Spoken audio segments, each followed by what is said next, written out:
नमस्कार, आपके साथ मैं अदिति त्यागी हूँ और मेरे साथ आरजू काज़मी हैं। आरजू, बहुत-बहुत स्वागत है। इस बार मैंने आपका परिचय नहीं दिया क्योंकि मुझे लगता नहीं कि जो लोग मेरा चैनल देखते हैं वो आपको ना जानते हों। तो आरजू को आज इसलिए लेकर आए क्योंकि आरजू का एक पोस्ट है जो काफ़ी वायरल हो रहा है इस वक़्त।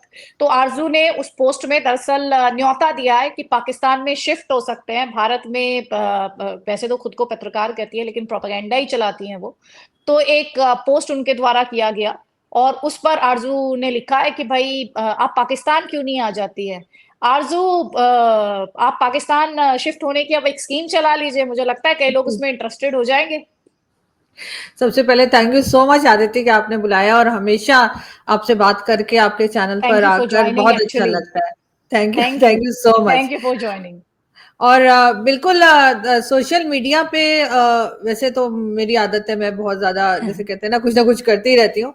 लेकिन उनका मैंने पोस्ट देखा था जिसमें वो होली को लेकर उन्होंने कमेंट किया था और उनका ये कहना था कि सेकंड क्लास सिटीजन के तौर पे मुस्लिम्स को रखा जाता है हिंदुस्तान में।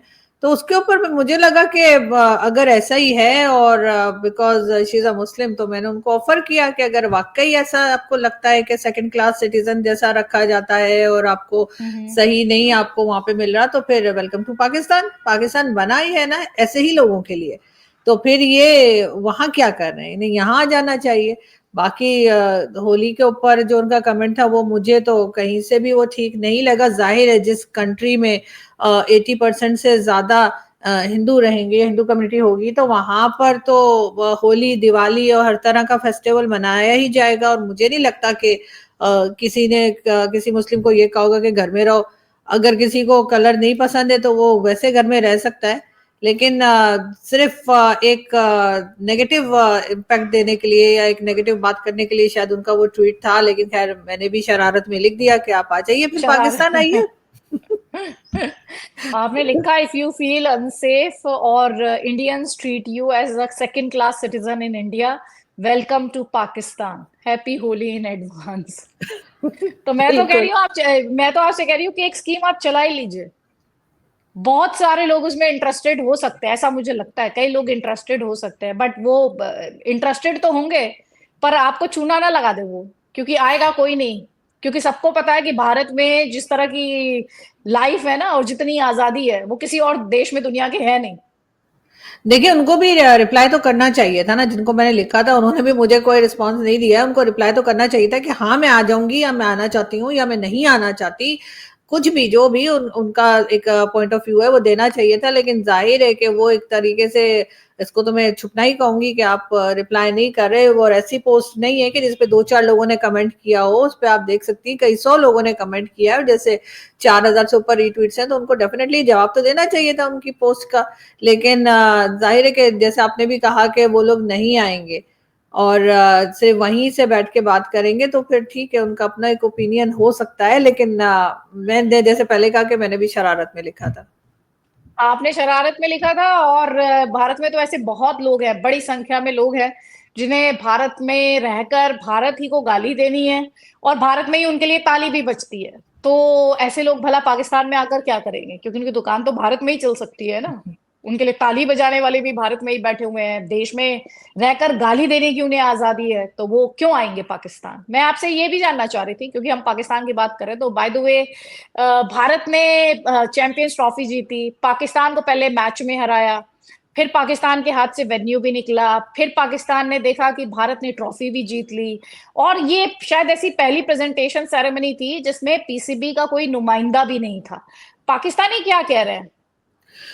पाकिस्तानी तो सबसे पहले शोएब अख्तर साहब की बात करूंगी, जो क्रिकेटर भी रह चुके हैं। उनकी वीडियो भी मौजूद है सोशल मीडिया पे और वो काफी नाराज हैं और काफी पाकिस्तानी इस बात से नाराज हैं और अपसेट हैं कि आखिर पीसीबी की जो मेंबर्स थे वो कहाँ थे। क्योंकि जिस वक्त हिंदुस्तान पाकिस्तान का मैच था तब तो आपको दुबई में दिखाई दे रहे थे, यहाँ वहां घूमते फिरते और स्टेडियम में भी जाते आते। और मोहसिन नकवी साहब जो कि पीसीबी के चेयरमैन है, उनको होना चाहिए था उसके साथ। वैसे तो बहुत से लोग कहते हैं प्राइम मिनिस्टर को भी होना चाहिए था पाकिस्तान के, कि चाहे जो भी टीम जीतती है, जाहिर है जो अच्छा खेलेगी वो जीतेगी, तो उनको वहां पर होना चाहिए था और वो ट्रॉफी देते, वो तारीफ करते, वो एक तरीके से जैसे कहना चाहिए जो एक तरीका है वहां पर जो होना चाहिए था होस्ट को, यानी हम लोग होस्ट भी तो थे ना, सिर्फ हमारी टीम ही तो नहीं थी कि वो खेलने के लिए गई है। लेकिन जिस तरह से ये मुंह छुपा के भागे हैं, जिस तरह से ये कहीं नजर नहीं आए, उस पे हिंदुस्तानियों ने तो शायद इतना नोटिस नहीं किया जितना पाकिस्तानियों ने नोटिस किया। और यहाँ पर बहुत इनको जो है वो बुरा भला भी कहा जा रहा है और कोई इनकी तारीफ नहीं हो रही है कि आखिर ये किस लिए भाग गए। और वहां पर होना चाहिए था लेकिन अनफॉर्चुनेटली नहीं थे, और इस चीज को काफी नेगेटिव शेड में देखा जा रहा है पाकिस्तान में भी। अच्छा आरजू, ये क्लियर हो पाया कि ये क्यों नहीं थे, ये जानबूझकर नहीं थे? क्योंकि मैंने आपके कुछ पाकिस्तान के जर्नलिस्ट ही हैं, उनके जो पोस्ट देखे या उनकी जो बातें सुनी, उसमें ये था कि आपके चेयरमैन की तो शायद तबीयत खराब थी, ऐसा उन्होंने कहा, ऐसा उन्होंने क्लेम किया। लेकिन आपके जर्नलिस्ट ये भी कह रहे थे कि वहां पे पाकिस्तान पीसीबी के जो सीओओ हैं वो भी मौजूद थे। तो ये मुंह छिपाई क्यों हो रही थी, क्यों छिपा रहे थे मुंह? देखिए यहाँ पर जो है वो मुझे तो ये लगता है कि पहले तो ये शायद इनको ख्याल नहीं था कि हिंदुस्तान जीत जाएगा, ठीक है। और जिस तरह की बातें प्राइम मिनिस्टर कर रहे थे कुछ टाइम पहले तक कि अगर हिंदुस्तान को पीछे ना छोड़ दिया तो मेरा नाम बदल देना, और इस किस्म की चीजें जो है वो भी चलती हैं। और फिर कहीं ना कहीं जाकर, जो कि बहुत गलत है, जो हमारे पॉलिसीज बनाते हैं लोग, वो हिंदुस्तान को लेकर कुछ अलग ही तरह के यहाँ पे चक्कर चल रहे होता है। वैसे तो मुझे नहीं लगता कि पीसीबी के चेयरमैन की ऐसे तबीयत खराब हो जाएगी कि वो आ ही नहीं पाएंगे, और अगर वो नहीं थे तो उन्हें कोई वीडियो मैसेज देना चाहिए था, कोई चीज करनी चाहिए थी। आजकल तो टेक्नोलॉजी का जमाना है, कुछ भी किया जा सकता है, लेकिन ऐसा नहीं किया गया। बाकी जो जर्नलिस्ट ये कह रहे हैं कि नहीं नहीं लोग वहां पर थे और वो नहीं थे तो सीओ थे और ये थे, तो जाहिर आप समझ सकती हैं कि वो उन्हीं के लोग होंगे। वो जर्नलिस्ट तो खैर मैं उनको नहीं कहूंगी कि जो इस तरह से कवर करने की कोशिश करते हैं। वैसे तो बहुत से लोग कहते हैं कि जी करना चाहिए अपनी कंट्री के लिए कि अगर कुछ गलत भी हो गया है तो, लेकिन ये तो सारी दुनिया ने देखा है ना वहां पे जो कुछ हुआ, और जिस तरह से भारत जीता उसके बाद भी, जैसे मैंने कहा, कोई वीडियो मैसेज ही दे देते, कुछ कर देते। आई डोंट फील कि उनकी तबीयत इतनी खराब थी कि वो कहीं आ जा नहीं सकते। सारे टाइम तो वो घूमते रहते हैं, यहाँ से लेके अमेरिका तक चले जाते हैं, और दुबई में भी कई उनके चक्कर लगे। तो ये ऐसे ही लग रहा है कि ये एक्सपेक्ट नहीं कर रहे थे, इसलिए कि उससे पहले न्यूजीलैंड की टीम ने 368 रन बनाए थे सेमीफाइनल में, और इनको लग रहा होगा कि भारत जो है वो चेज नहीं कर पाएगा, या वो वहां पे भी वो बहुत ज्यादा रन बना लेंगे, और कुछ इस किस्म की कोई चीज होगी माइंड में। और बहुत हमारे यहाँ ये भी चल रहा था कि जब कोई टीम जो है वो कोई भी मैच नहीं हारती और फाइनल में पहुंच जाती है तो वो जरूर हार जाती है। हमारे तो कई महान किस्म के जर्नलिस्ट ये बात भी कर रहे थे कि अगर ये कहीं नहीं हारे तो ये फाइनल में हार जाएंगे, और अगर ये बार बार टॉस हार रहे हैं तो ये डेफिनेटली हार जाएंगे। तो जाहिर है कि वो 90% या 80% पाकिस्तानी जरूर सपोर्ट कर रहे थे भारत की टीम को, और चाहते थे कि भारत जीत जाए, क्योंकि पाकिस्तान तो था ही नहीं उस मैदान में। लेकिन 20% ऐसे भी होंगे जो नहीं चाहते थे, और मेरे ख्याल है उसी का रिजल्ट है। तो वो 20% कहाँ छिपे हुए हैं, कैसे दिल को समझा रहे हैं? क्योंकि बहुत ही फनी है कि भाई टॉस तो ये हार ही रहे, तो वैसे रोहित शर्मा जो है उन्होंने एक और टॉस हारा, 12 टॉस वो लगातार हारे हैं। लेकिन अब तो मुझे कई बार ये भी डाउट होता है कि वो शोले वाला सिक्का तो नहीं आता है उनके साथ में, क्यों जब भी जाते हैं टॉस के लिए शायद शोले वाला सिक्का आ जाता हो और वो टॉस हार जाते हो। तो उनके टॉस हारने को लेकर तो अलग ही एक डिस्कशन हो रहा है, बट ये एक्सपेक्ट करना कि टीम इंडिया सिर्फ इसलिए हार जाएगी क्योंकि वो टॉस हार रही है, मतलब या आप जीतती सोचे ना चली आ कभी। रही है, ये भी कहा हाँ, गया। टॉस तो हार रही है जब, हाँ, और जीतती चली आ रही है, तो उनको शायद हाँ, T20 वर्ल्ड कप याद नहीं होगा। उनको शायद 50 ओवर वर्ल्ड कप की वो सोच रहे होंगे कि जो 50 ओवर वर्ल्ड कप में हुआ बस वही होगा, और उसी पे उनकी उम्मीदें टिकी होंगी। तो अब क्रिकेट में कहते हैं कि किसी भी दिन कुछ भी हो सकता है और हर दिन नया होता है। लेकिन ये आपके यहाँ से कुछ वीडियोस भी वायरल हो रहे हैं जिसमें मैं ये भी कहते हुए सुन रही हूँ, पाकिस्तानियों को विराट कोहली को बड़ा प्यार करते हैं, और बहुत। वो कह रहे हैं कि रिजवान और बाबर का बाप है विराट कोहली। मतलब ऐसे ऐसे फनी वीडियो उन्होंने बना रखे हैं। और दूसरी तरफ हम अफगानी जो है वो सेलिब्रेट कर रहे हैं इंडिया की विक्ट्री को। शायद उसमें भारत की विक्ट्री का जश्न तो है ही, पाकिस्तान को चिढ़ाने वाली जो फीलिंग है वो भी बहुत ज्यादा है आरजू, वो नहीं, दिखती है। पाकिस्तान में मुझे लगता है पाकिस्तान में भी भारत की विक्ट्री को जो है सेलिब्रेट किया गया है। बहुत से लोग ऐसे, जैसे मैंने कहा कि मेजोरिटी ऐसी है जो बहुत खुश है और चाह भी रही थी कि भारत जीत जाए। तो इसलिए मुझे नहीं लगता कि यहाँ पे बहुत ज्यादा कोई नेगेटिविटी है या बहुत ज्यादा कोई अफगानिस्तान या कहीं से भी किसी भी जगह से कोई इस किस्म की बात हो सकती है जिसको ये कहा जाए कि पाकिस्तानियों को चिढ़ाया जा रहा है, इसलिए कि पाकिस्तानी इस वक्त बहुत ज्यादा भारत के साथ थे और चाह रहे थे कि भारत जीत जाए। और उस पर यह भी बात की गई थी, बल्कि कई लोग टीवी चैनल्स पे भी गए हैं आपके, और वहां पर भी उन्होंने यही बात की है कि हम चाहते हैं कि भारत जीते। उससे होगा ये कि इसी रीजन में ये ट्रॉफी रहेगी, और इस किस्म की बातें भी की जा रही थी। तो मुझे नहीं लगता कि इतनी कोई नेगेटिविटी है। बाकी विराट कोहली साहब तो खैर मोस्ट फेवरेट हैं, क्या बात है उनकी। और वो इस बार जरा जल्दी आउट हो गए थे तो बड़े पाकिस्तानी भी बड़े अफसुर्दा हुए थे, बहुत उनको भी अफसोस हुआ था कि वो जल्दी जा रहे हैं, जल्दी आउट हो गए 2 ही बॉल्स में। लेकिन ये है कि विराट कोहली यहाँ पर बहुत ज्यादा फेमस है और बहुत पसंद किया जाता है उनको। और जिस वक्त इवन हिंदुस्तान पाकिस्तान साथ में खेल रहे होते हैं तब भी ज्यादातर ऑडियंस चाहती है कि विराट कोहली आउट ना हो, बाकी लोग आते जाते रहे, बाकी के जो खिलाड़ी है वो आए और आउट और निकल जाए। लेकिन अगर पाकिस्तान भी बॉलिंग कर रहा है तो वो भी विराट कोहली साहब को आउट ना कर पाए, और उनकी सेंचुरी का तो सभी को इंतजार रहता है। और जो पाकिस्तान नहीं आई भारत की टीम आदित्य, उसमें भी हमारे कई यंगस्टर्स और कई जो नई यूथ है और कह लीजिए जो भी नए लोग हैं, उनको विराट कोहली साहब को वो खेलता हुआ नहीं देख पाएंगे, इसलिए कि वो जाहिर है कि वो रिटायरमेंट ले रहे हैं और वो कई जगह पे ऐसा होगा कि वो नहीं दिखेंगे। तो इसलिए भी हमारे लोग जो है वो थोड़े उदास थे कि यहाँ पर आए होते तो विराट कोहली साहब को हमारे लोग जो है वो खेलता हुआ देखते, तो वो नहीं हो पाया। लेकिन डेफिनेटली उसमें हमारे लोगों का या हमारी यूथ की गलती नहीं है, वो तो जो पॉलिसीज बनाते हैं और जिस तरह के टर्म्स हमने रखे हुए भारत के साथ, तो उसमें तो यही होना था। नहीं नहीं, लेकिन एक अच्छी बात है, विराट कोहली रिटायर नहीं हो रहे हैं। उन्होंने ना वो रिटायर हो रहे हैं, ना रोहित रिटायर हो रहे हैं, ना रविंद्र जडेजा रिटायर हो रहे हैं। और जो क्योंकि हमें ये तो सोर्सेज है। बिकॉज हमें तो हाँ, यही बताया गया था कि ये लास्ट मैच है जो वो खेल रहे हैं और उसके बाद नहीं खेलेंगे। अगर नहीं हो रहे तो बहुत अच्छी बात है, बहुत नहीं होना अच्छी बात चाहिए। है। Exactly exactly, this is what I was coming to, कि वो रिटायर नहीं हो रहे हैं। और मुझे लगता है कि चाहे विराट कोहली हो, चाहे रोहित शर्मा हो, अभी आपने कहा विराट जल्दी आउट हो गए, मुझे लगा रोहित की जो रोहित ने जो विराट को की इनिंग्स थी ना, वो कल रोहित ने चुरा ली। और उन्होंने जिस तरीके से बैट किया है, जबरदस्त था वो भी। और विराट और आपने ये सही कहा कि बहुत स्पेक्यूलेशन थे, क्योंकि लोग बहुत कुछ कह रहे थे, बहुत कुछ लिखा जा रहा था, लेकिन कल उन्होंने इस पे विराम लगा दिया। रोहित ने खुद ये अनाउंसमेंट की, खुद उन्होंने क्लैरिटी दी कि भाई हम कोई स्पेक्यूलेट ना करें, हम कहीं नहीं जा रहे, हम we are very much into the game. Virat ने भी इनडायरेक्टली कम्युनिकेट किया कि भाई जब तक हम अपनी टीम को सपोर्ट करना चाहते हैं, और जब कभी जाएंगे का सीधा सा मतलब है कि it is not in near future.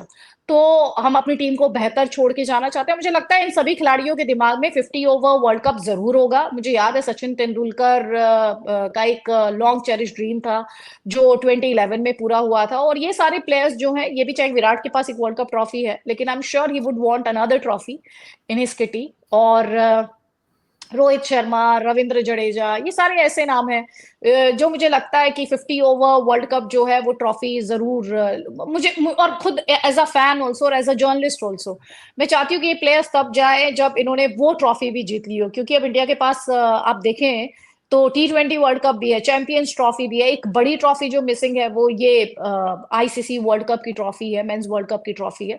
तो वो उसका इंतजार हर कोई यहाँ पे कर रहा है। तो चलिए, मूविंग अवे फ्रॉम क्रिकेट, अब बात कर लेते हैं पाकिस्तान की। फजलुर रहमान, मौलाना फजलुर रहमान का स्टेटमेंट काफी वायरल हो रहा है। वो मतलब जो मैंने उनका सुना स्टेटमेंट, उसमें वो कह रहे हैं कि मुसलमान को मारना कोई जिहाद थोड़ी होता है, ये तो गलत है। ये फजलुर रहमान सच में जाग रहे हैं या अब उन्हें डर सता रहा है? क्योंकि जिस तरह से रिलीजियस जो लीडर्स हैं उन्हें भी टारगेट किया जा रहा है पाकिस्तान में, ये फजलुर रहमान का डर है या ये उनको अचानक से ज्ञान की प्राप्ति हुई है? और उसमें भी वो ये तो नहीं कह रहा कि किसी को भी मारना, उसमें भी वो यही कह रहा है कि मुसलमान को मारना जिहाद नहीं है।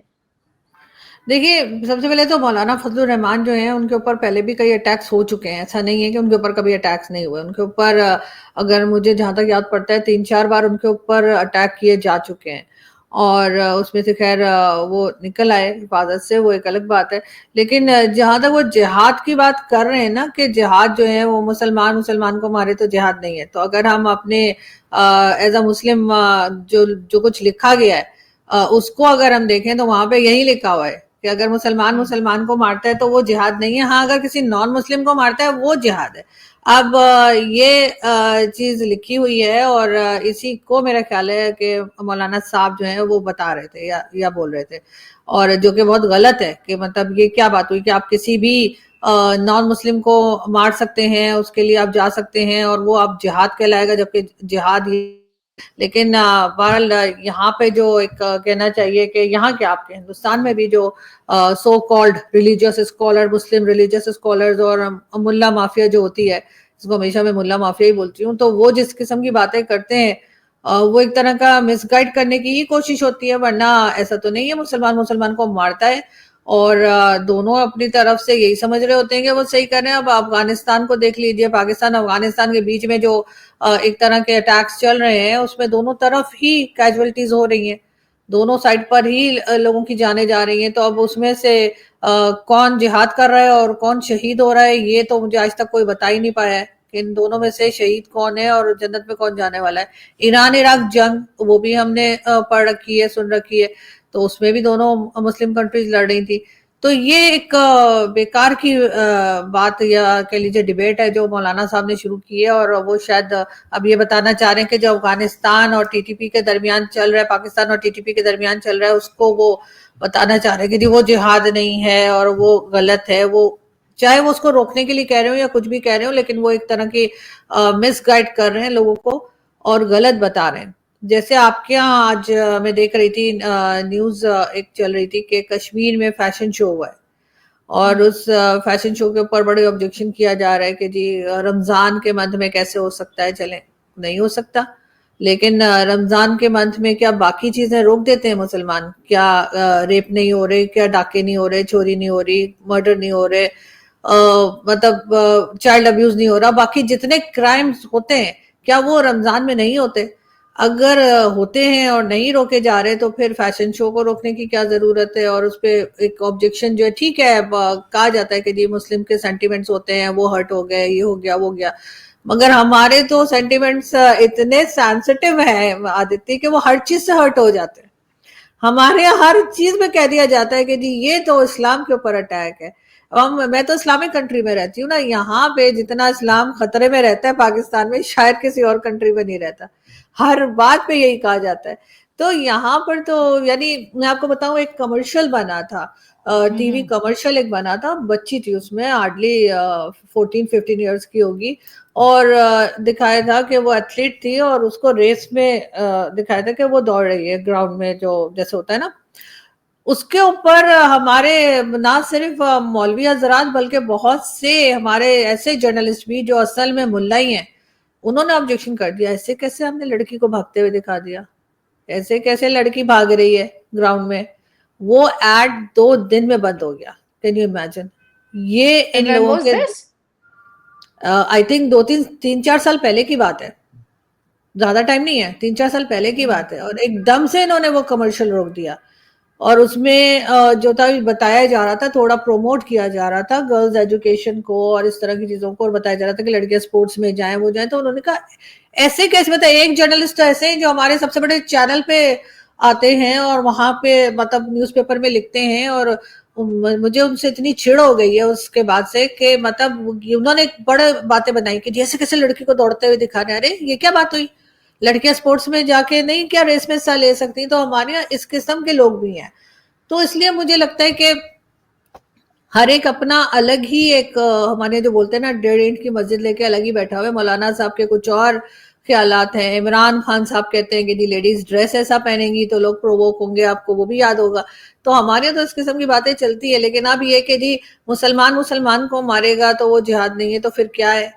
फिर कोई और वर्ड बता दें कि क्या हो रहा है, इसलिए कि मुसलमान मुसलमान को मार रहा है, और अभी से नहीं मार रहा है, सालों से मार रहा है। तो ये चीज तो चलती आ रही है। और ये कह देना कि नहीं अगर आप नॉन मुस्लिम्स को मारते हैं तो वो जिहाद है, कौन सा जिहाद है? मुझे तो समझ नहीं आती कि ना इन लोगों ने साइंस पे बात करनी है, ना टेक्नोलॉजी पे बात करनी है, ना मैथ्स पे बात करनी है, ना एजुकेशन पे, ना फैशन पे, ना किसी और चीज पे, एंटरटेनमेंट पे। ये पूरे टाइम मारने, काटने, किसी को जान से मार देने, बस यही बातें होती रहती। और उसके बाद जिस तरह की जनरेशन आपके सामने है, जो हर वक्त तैयार रहती है कि किसी को गोली मार दे तो किसी की जान ले ले या किसी को कुछ कर दे, फिर जाहिर आप इसी तरह के लोग निकालते हैं, आप ऐसे लोग नहीं, आपकी कंट्री से बहुत कम मिलेंगे जो किसी आईटी में एक्सपर्ट होंगे या किसी कोई मीडिया में काम करना होगा, कोई आर्टिस्ट होगा, कोई सिंगर होगा, नहीं, हर हर जगह पे, यानी जितनी चीजें आपको यहाँ पे हराम बताई जाएंगी वो शायद ही दुनिया में कहीं पे कहा जाएगा, और कर सब रहे। लेकिन ये कि हर चीज में जो है ना वो आपको बस ये बताया जाता है कि बस ये जिंदगी तो ऐसे ही है, बस मरने के बाद ही लाइफ होगी, तो इसमें तो बस साइड पर ही रहो। तो और मरने के बाद का किसी को पता नहीं है। तो ये सारी जो चीजें नहीं, मौलाना साहब भी जो कह रहे हैं वो भी अपनी तरफ से वही बता रहे हैं जो बुक्स में लिखा हुआ है, और मेरा ख्याल है कि ये उसी को लेकर कह रहे हैं कि अगर मुसलमान मुसलमान को मारेगा तो वो जिहाद नहीं होगा, और किसी और को मार देंगे तो वो जिहाद, इसलिए कि वो तो इंसान है नहीं, दूसरों को तो हम इंसान समझते ही नहीं ना। अगर कोई हमारे रिलीजन के बारे में कुछ गलत कह दे तो हम सर तन से जुदा वाले नारे लगाते हैं, लेकिन हम खुद अगर किसी दूसरे के रिलीजन के बारे में कोई भी बात करें तो वो हमारा राइट है, हम उस पर बस सॉरी कह के साइड पे हो जाएंगे। वो भी अगर हमें बहुत ज्यादा कहीं से प्रेशराइज किया जाएगा तो हम सॉरी बोलेंगे, अदरवाइज हम सॉरी भी नहीं बोलते। आपने देखा है कितने यहाँ पे मंदिर तोड़े गए पाकिस्तान में, कितने गुरुद्वारे तोड़े गए, चर्च जला दिए गए। एक मस्जिद तोड़ के दिखा दें और उसके बाद देखें ये क्या करते हैं। लेकिन ये खुद जो है चर्च जला देंगे, मंदिर तोड़ देंगे, उसके बाद बहुत ज्यादा पूरे दुनिया से जब कुछ बोला जाने लगेगा तो ये कहेंगे ठीक है हम दोबारा बनवा देते हैं और सॉरी करके साइड पे हो जाएंगे। लेकिन अगर कोई मस्जिद तोड़ दे, ये सॉरी करके साइड पे होंगे। अभी एक वीक पहले अहमदियाज जो हैं वो अपने ही घर में नमाज पढ़ रहे थे और किस तरीके से उनको बाहर निकाला गया और उनको टॉर्चर किया गया, उन्हें डराया धमकाया गया। कौन सी दुनिया के कंट्री में ये हरकतें होती हैं, लेकिन यहाँ पर होती हैं। और उसके बाद ना प्राइम मिनिस्टर, ना चीफ मिनिस्टर, ना ही किसी किस्म का कोई सरकारी कह लीजिए कि जो ऑफिशियल्स हैं, किसी के मुंह से आवाज तक नहीं निकलती कि ये क्या हो रहा है।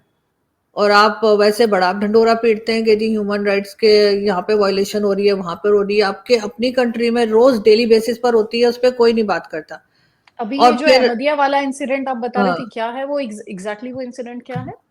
देखिए वो लोग अपने घर में कुछ लोग जमा होके जुम्मे की नमाज पढ़ रहे थे। जो जुम्मा प्रेयर्स है वो बहुत इंपॉर्टेंट होती है इस्लाम में। तो वो जुम्मा प्रेयर्स कर रहे थे और उनको बाहर निकाल कर, और उनके घर के बाहर जो है वो मौलवी पहुंच गए। वीडियो मौजूद है इसकी सोशल मीडिया पर, और कह रहे हैं कि तुम नमाज नहीं, जुम्मे की नमाज नहीं पढ़ सकते। भाई ये कौन होते हैं कि जुम्मे की नमाज नहीं पढ़ सकता कोई?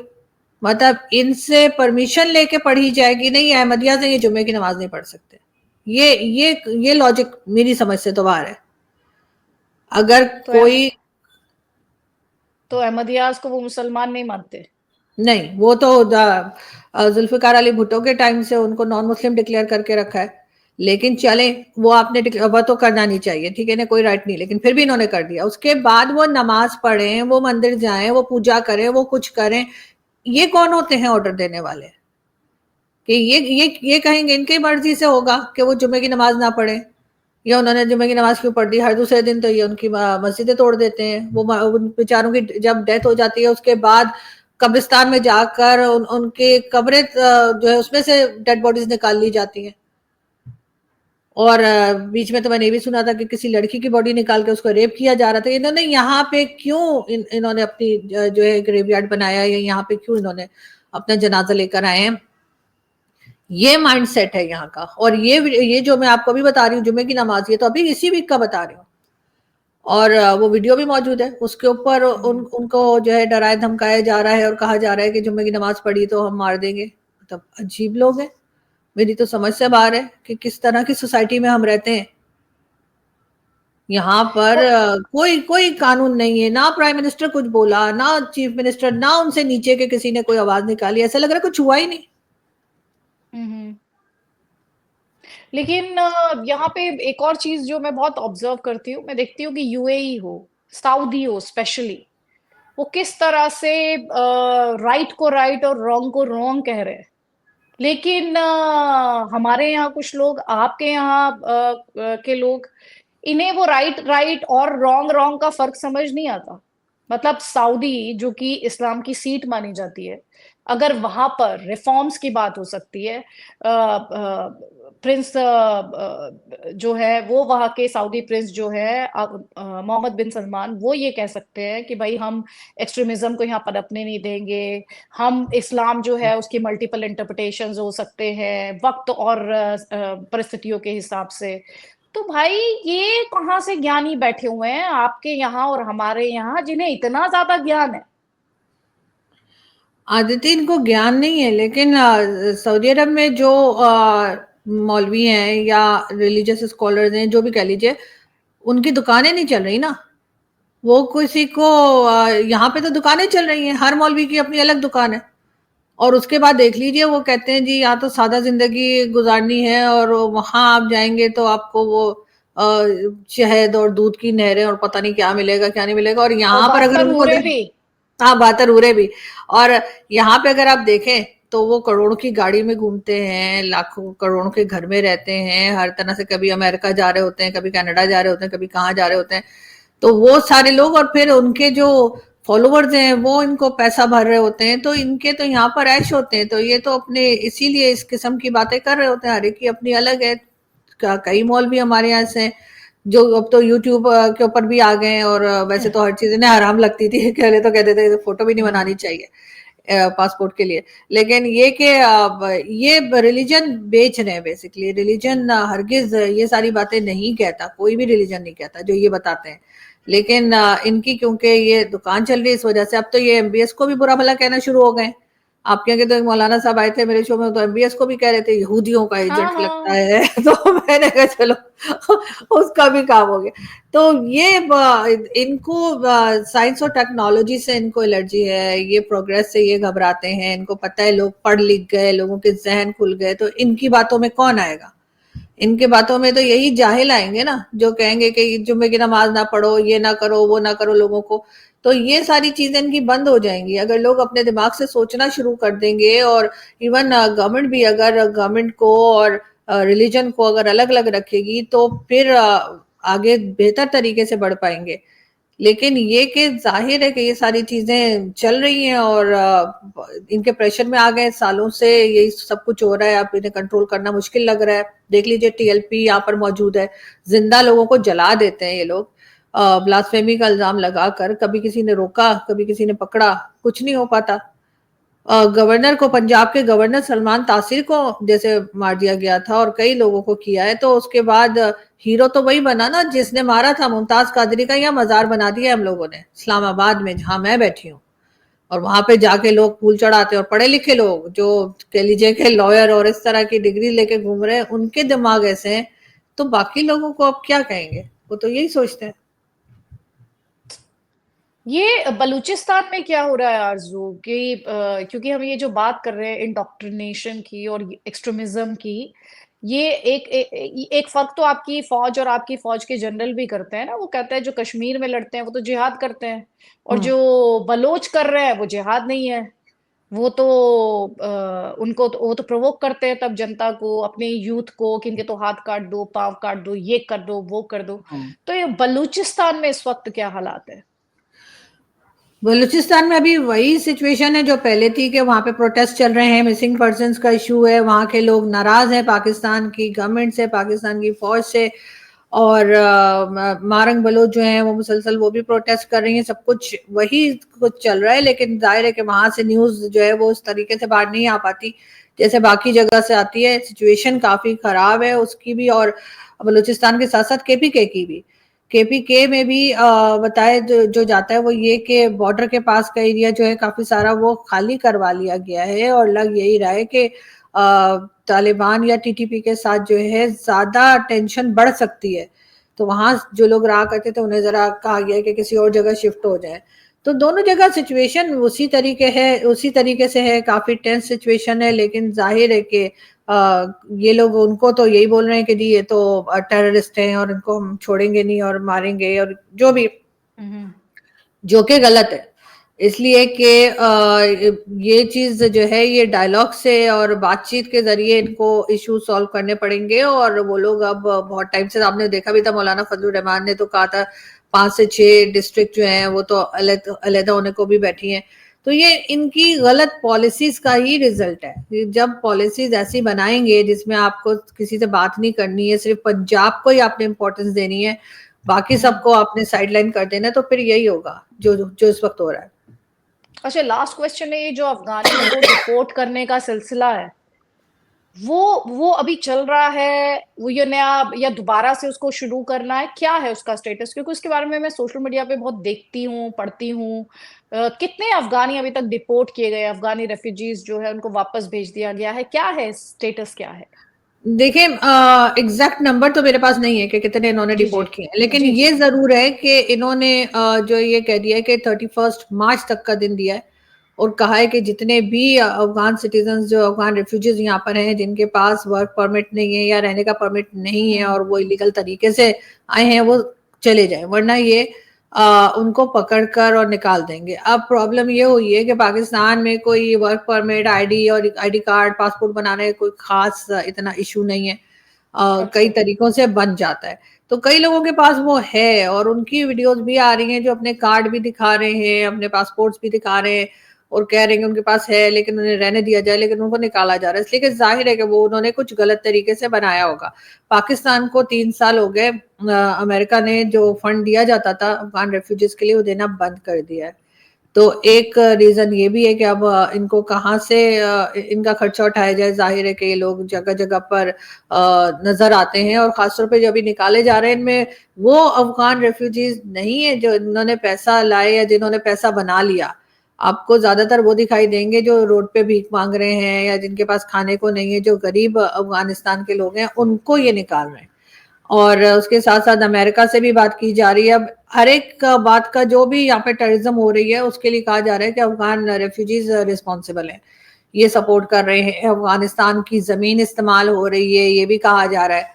तो कई चीजें इस तरह की जो है वो पाकिस्तान में डिस्कस की जा रही है, बात की जा रही है, लेकिन अब 1 अप्रैल तक देखते हैं कितने लोगों को निकाल पाते हैं। अमेरिका से भी ये बात कर रहे हैं मुसलसल कि कुछ किया जाए, लेकिन अभी तक तो यही स्टेटस है। थैंक यू सो मच आरजू, इतना डिटेल में बताने के लिए। मैंने आपसे ये इसलिए पूछा क्योंकि भारत में भी एक बड़ी बहस छिड़ी हुई है रोहिंग्याज जो अवैध रूप से रहते हैं उन्हें डिपोर्ट करने को लेकर, लेकिन आपकी कंट्री में उसे लेकर जो एक्शन देखने को मिल रहा है, तो मैं उसे जानना और समझना चाह रही थी कि किस लेवल पर इस समय वो जो एक्शन है, वो जो पूरी एक्सरसाइज है, क्योंकि इंटरनेशनल मीडिया में भी उसे लेकर काफी बात हो रही है। और बहुत जरूरी होता है कि ऑथेंटिक इन्फॉर्मेशन हम तक पहुंचे। सोशल मीडिया पर तो बहुत सी बातें ऐसी होती हैं जो एग्जिस्ट नहीं करती, तो इसलिए वो सवाल मेरे जहन में आया तो मैंने आपसे पूछा। बहुत बहुत धन्यवाद, नमस्कार, शुक्रिया। Thank you. Thank you.